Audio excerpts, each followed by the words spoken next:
So welcome everybody to ChannelWaves, Structures View into Everything channel. Thanks everybody for joining us. And very excited today to have Leslie Chiorazzi, who is the managing partner of CMIT Solutions in Manhattan, joining us today. So this is the second time Leslie's done a podcast with us. So obviously we must have done something right the first time. Welcome, Leslie. Thank you so much, Stephen. And yeah, I'm excited to be talking to you again. It's always fun. Yeah, you were at our event in New York. Just a little history for folks. Leslie and I have known each other for a while. We met at Channel Focus about 2 years ago, didn't we? Yeah. Yeah, and Leslie was on a panel, and I love vendor events like Channel Focus, which is really, really important, I think, for people to attend. So, Rod, we're dropping a plug for Channel Focus for you here, right? But I think that my favorite part is when they bring partners in. And I know 3 of you sat up on stage and talked about the real world. And having been an MSP 10 or 15 years ago, it's been a while, it's very relatable to me. But I don't think we do enough of it. And I was going through AI and all the conversations that, by the way, folks, we're going to talk about AI. Surprise, surprise. Leslie and I are going to talk about AI today, if you're wondering what we're going to talk about. But so many of the conversations, Leslie, I have had lately are with vendors and other alliance partners that we work with. And we keep talking about, okay, how are partners going to react and what do partners need, especially in the tech stack for how they run their business and sales and marketing. We have these conversations all the time. I'm thinking maybe it's a good idea to actually talk to, we do talk to partners, but do a podcast with a partner and get a little real world view from you on how you see AI today, the goods for you, the challenges that you might have. Once again, we live in the sales and the marketing world, but open to any of the ideas that you have. And then we can talk a little bit about what's available today and I think what's going to happen very, very rapidly, maybe even in the next 6 to 12 months. So anyways, so folks, that's the agenda. And hey, I'll just turn it over to you and get your take on AI. I would probably leverage AI, and I have leveraged AI to get a better understanding around my best client, who we serve best, and how to meet more of that specific client. At this point in my career, 10 years in, and one of my partners being 30 years in, you can guess that most of our clients come from referral, which is a high compliment to the business that we're doing. So I think leveraging it as a research tool is probably the best thing I've done with AI versus, like co-market strategy. Most of what I do is not high cost. And part of that is because I rely partially on our franchise headquarters to do it, along with some branding I've done locally at Yankee Stadium. And some other stuff. And I think also just visibility. There are more and more owners every year. We're currently, like I said, up to 300 territories. I think when I joined the franchise, it was under 200. So it's been, it's a pretty, quick growing market because everybody needs what we do. It's just a matter of who they choose to do it with. So if you had a product, an AI product that basically knew everything about the vendor that you're working with, and it was like a chat GPT, but it was grounded in information verified by that vendor, and you could ask it anything, including who you could alliance with and who you could partner with. And I feel like a sales guy. I'm not trying to sell you. Would that have value? What am I buying? No, I don't think you need to buy it. I want to actually give it to you. I think that kind of exists. But I think, yeah, of course, I want to know, instead of having to wait on an associate or an account manager, the ability to dig in and get the information I need to deliver to clients who are relying on us.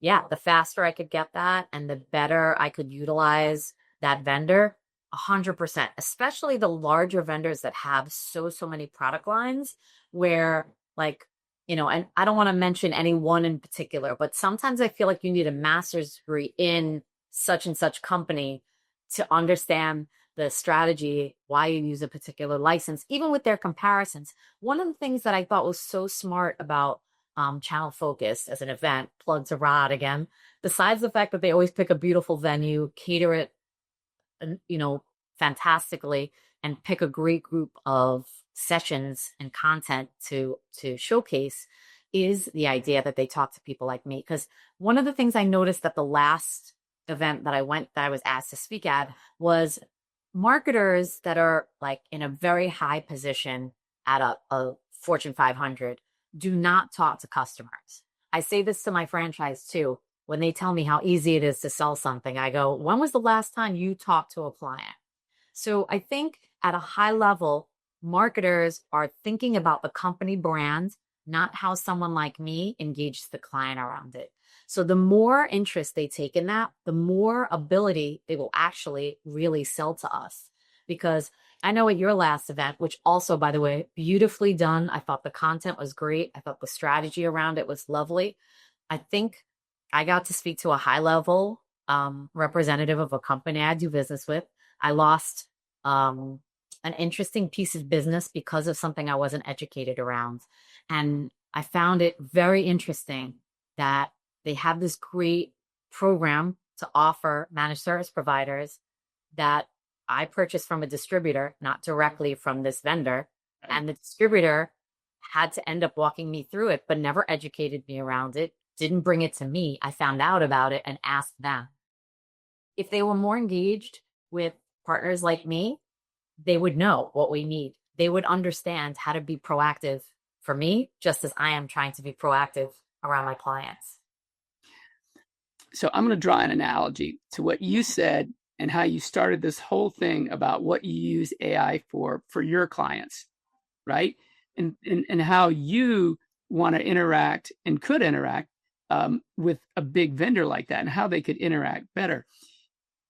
If you had a tool like we were talking about that it was verified by the vendor, you could ask it any question, you could get anything you needed from an information perspective, that would allow you then to engage more at a more strategic level on a conversation with you. And then so many of those challenges could be handled by you remotely. Here's the interesting thing I'm trying to get at on this. Those distributors and those large vendors have X amount of resources to spend time talking to partners, right?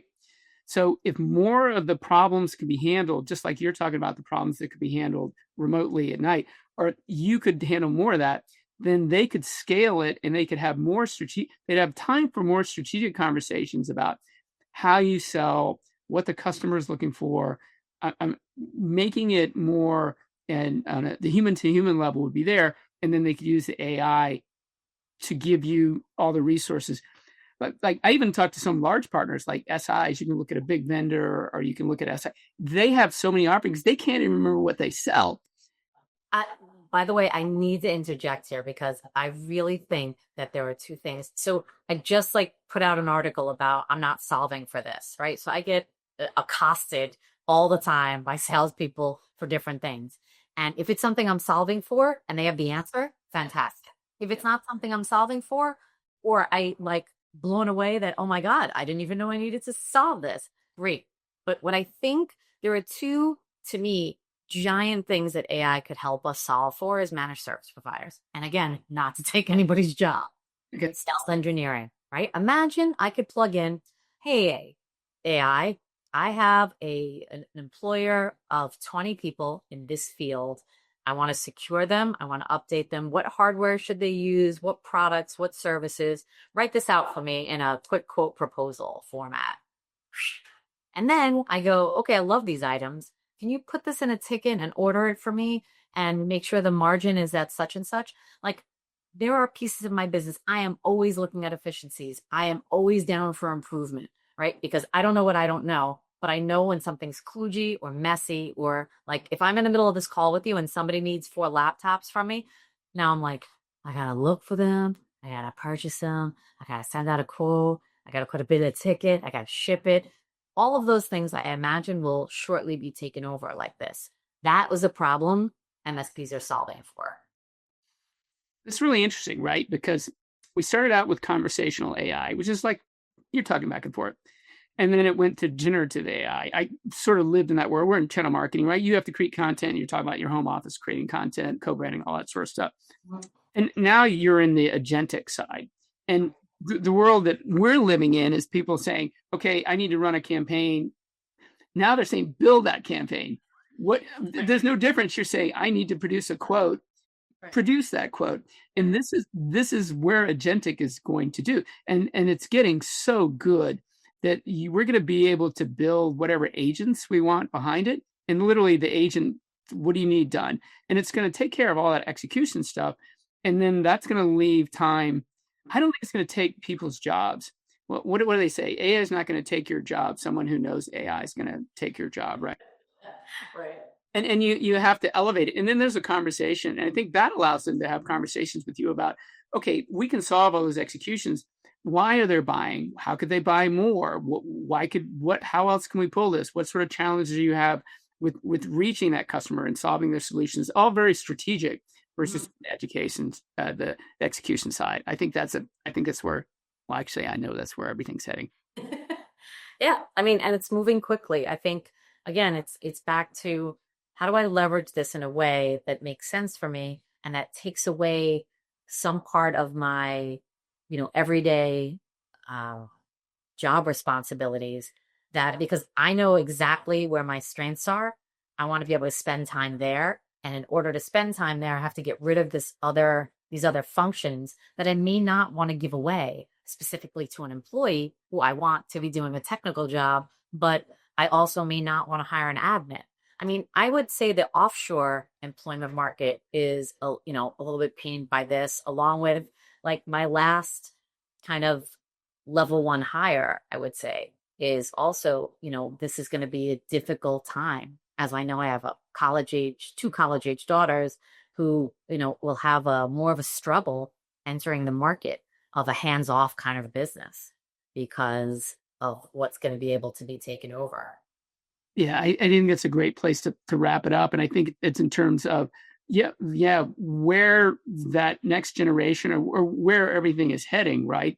And understanding that I think it starts with understanding what AI is going to do, because I don't think we're going to walk backwards from this, right? You're not going to all of a sudden go, I don't want to have that problem solved overnight by AI agent or what we're talking about, or have a place you can go to that can create either campaigns for you or create printout orders for you on that.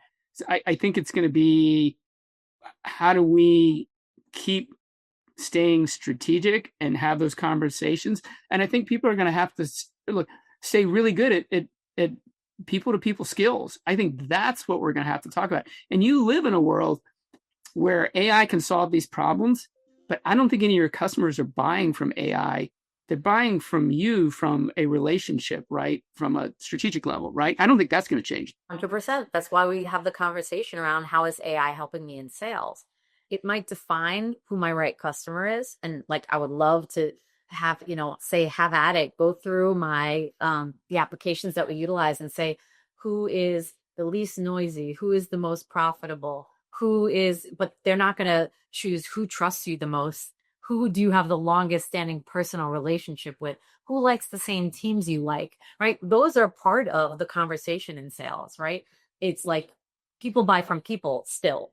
And you may have the greatest thing ever, but if the salesperson doesn't relate or doesn't make a good case for the product or service, there's still going to be, the default is going to be, I like you and I buy from you because of that, unless AI starts buying from AI and vice versa. Yeah, no, I agree. I think the AI is going to help you from a marketing perspective to figure out who to connect with the right buyer and what makes sense on that. So I think it'll help you get connected. And then from a sales, it'll help you understand what makes sense for them, how to position your product. And then after that, it really is still going to have to be, it's the people to people skills that are going to actually close the deal. And it remains to be seen. I mean, I think it's moving so much quicker than so many other recent technologies. And yet it's been there all the time. I mean, predictive typing and spelling. Machine learning's been around, been a while. But it's the agentic side. And that's it is the fact that, it's gone conversational. Now we can create stuff. It's now the fact that we're going to be able to do what you were talking about. And you're just going to be able to type in, hey, show me the benefits of this product. And then it shows up. But then you say, hey, that's great. Can you print out an order for me? Or can you send this? I mean, to the point, hey, not only can I have to ask it to print out, I'm going to be mad. No. Sorry. I can redact. So can you send that? Can you send that to the customer? Yeah. So sorry. I mean, we're kind of halfway there, I would say, like with the organization of setting up workflows. But if I could not have to set up the workflow and talk the workflow through, that will be on the agentic side, being able to really answer something that is part of how I'd like to be more efficient as an MSP. And I think how a lot of other managed service providers see this as a tool. And then I don't want to be so excitable about stuff we're doing internally and sending it out to clients, because clients right now, I think the best use of AI that I've seen for me has been meeting recording, getting a transcript, understanding how the conversation went so I can stay in the conversation instead of writing notes or having to rely on my memory. The ability to go back to meeting notes that are not only taken in a context, but also itemized in the way of analyze the value of this conversation. What did the client really lean into? Understanding the feelings of the meeting is so much more impactful to how we deliver as salespeople. And much more efficient. I mean, there's always been things out there like Gong and things like that you can record it, but you have to sludge through all that, right? I think it's the analytics and what's leaning into and very, very quickly be able to determine what's the value proposition out of that meeting or that call, right? Yep, so much so. And again, when you're talking to a buyer, I'm not trying to sell them something that they don't think they need.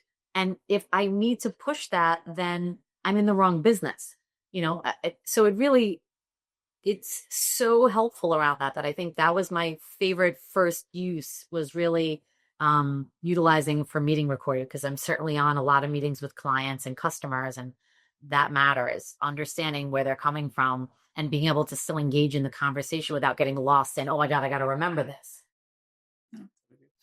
All right, Leslie, thank you so much for joining us. Hey, if anybody out there would like to reach you, like to talk to you, I know you're very good at sharing information and you're willing to take time and to talk to folks. So what's the best way for people to reach you?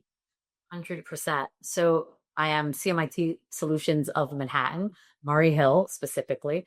And they can always leverage. I'm on LinkedIn all over the place, whether or not people like that or hate it. I hope they get a real feel for who I am there. So, connecting with me on LinkedIn is probably the best way, and having a conversation around all of this stuff, because I love it and I love to talk sales and clients for sure. All right. Thanks, Leslie. Thanks, everybody, for tuning in. Have a great day.